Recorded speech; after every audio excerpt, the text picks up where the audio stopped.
Les Juges, chapitre 18. Les objets de culte et le Lévite enlevés par les Danites. En ce temps-là, il n'y avait point de roi en Israël. En ce temps-là aussi, la tribu des Danites se cherchait un héritage pour s'y établir. Car jusqu'à ce jour, il ne lui était pas échu d'héritage au milieu des tribus d'Israël. Les fils de Dan envoyèrent de leur clan 5 vaillants hommes du milieu d'eux, de Tsoréa et d'Eshtaol, pour explorer le pays et pour l'examiner. Ils leur dirent: Allez examiner le pays. Ils arrivèrent dans les monts d'Éphraïm jusqu'à la maison de Mika et y passèrent la nuit.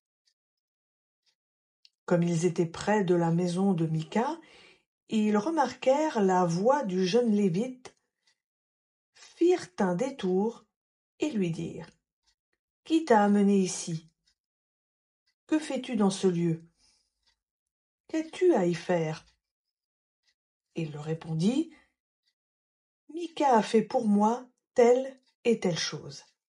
Il me donne un salaire et je suis devenu son sacrificateur. Ils lui dirent: Consulte Dieu, afin que nous sachions si le voyage que nous avons entrepris aboutira. Et le sacrificateur leur répondit: Allez en paix, l'Éternel vous accompagne dans le voyage que vous allez entreprendre. Les 5 hommes partirent et ils arrivèrent à Laïch. Ils virent le peuple qui s'y trouvait, habitant en toute confiance à la manière des Sidoniens, tranquilles et confiants. Il n'y avait dans le pays ni voisins gênants, ni occupants oppresseurs. Ils étaient éloignés des Sidoniens et n'avaient de relation avec personne. Les 5 hommes allèrent auprès de leurs frères de Tsoréa et d'Eshtaol, et leurs frères leur dirent: Qu'est-ce que vous en dites? Debout, répondirent-ils, montons contre eux, car nous avons vu le pays. Il est très bon. Quoi? Vous restez sans rien dire? Ne soyez point paresseux. Mettez-vous en marche pour aller prendre possession de ce pays. Quand vous y entrerez, vous arriverez vers un peuple confiant. Le pays est vaste, et Dieu l'a livré entre vos mains. C'est un endroit où rien ne manque de tout ce qu'il y a sur la terre. 600 hommes du clan de Dan partirent alors de Tsoréa et d'Eshtaol, munis de leurs armes de guerre.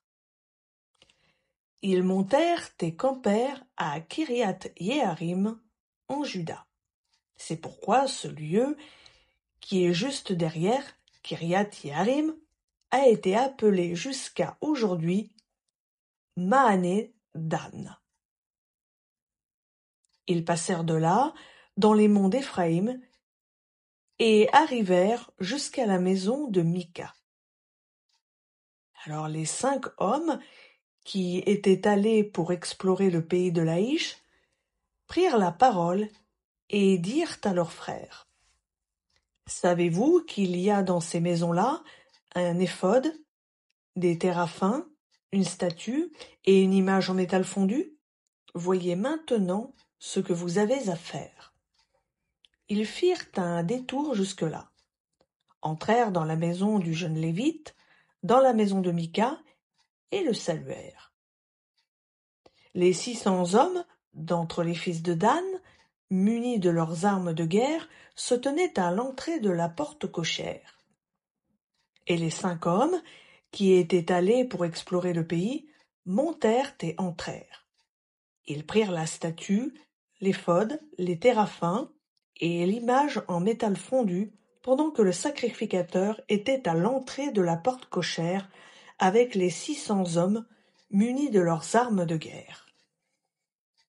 Ils étaient entrés dans la maison de Mika et avaient pris la statue, l'éphod, les téraphins et l'image en métal fondu quand le sacrificateur leur dit « Que faites-vous » Ils lui répondirent « Tais-toi, mets ta main sur ta bouche et viens avec nous. Deviens pour nous un père et un sacrificateur.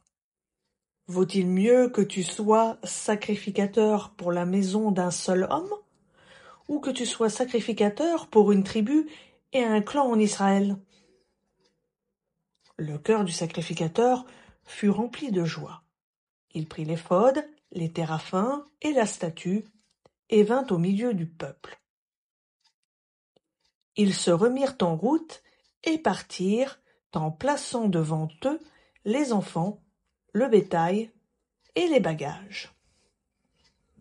Comme ils étaient déjà loin de la maison de Mika, les gens qui habitaient les maisons voisines de celle de Mika s'appelèrent les uns les autres et se mirent aux trousses des fils de Dan. Ils crièrent après les fils de Dan qui se retournèrent et dirent à Mika « Qu'as-tu à appeler ainsi ?» Il répondit « Mes dieux que j'avais faits, vous les avez enlevés avec le sacrificateur. Et vous êtes partis. Que me restera-t-il? Comment donc pouvez-vous me dire « Qu'as-tu » Les fils de Dan lui dirent « Ne fais pas entendre ta voix près de nous. Sinon, des hommes exaspérés vous attaqueront, et tu causeras ta perte et celle de ta maison. » Et les fils de Dan continuèrent leur route. Mika, voyant qu'ils étaient plus forts que lui, s'en retourna et revint dans sa maison. La tribu de Dan à Laïch. Ils enlevèrent ainsi ce qu'avait fait Mika et emmenèrent le sacrificateur qu'il avait. Ils tombèrent sur Laïch, sur un peuple tranquille et confiant. Ils le frappèrent du tranchant de l'épée et brûlèrent la ville. Personne ne la délivra, car elle était éloignée de Sidon et n'avait de relations avec personne. Elle était dans la vallée qui s'étend vers Beth-Rehob. Les fils de Dan rebâtirent la ville et ils y habitèrent. Ils donnèrent à la ville le nom de Dan, d'après le nom de Dan, leur père, qui était né à Israël. Mais la ville s'appelait auparavant Laïch.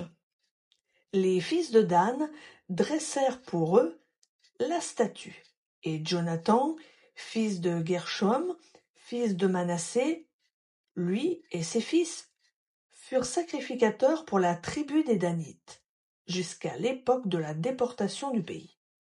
Ils établirent pour eux la statue qu'avait faite Mika, tout le temps que la maison de Dieu fut à Silo.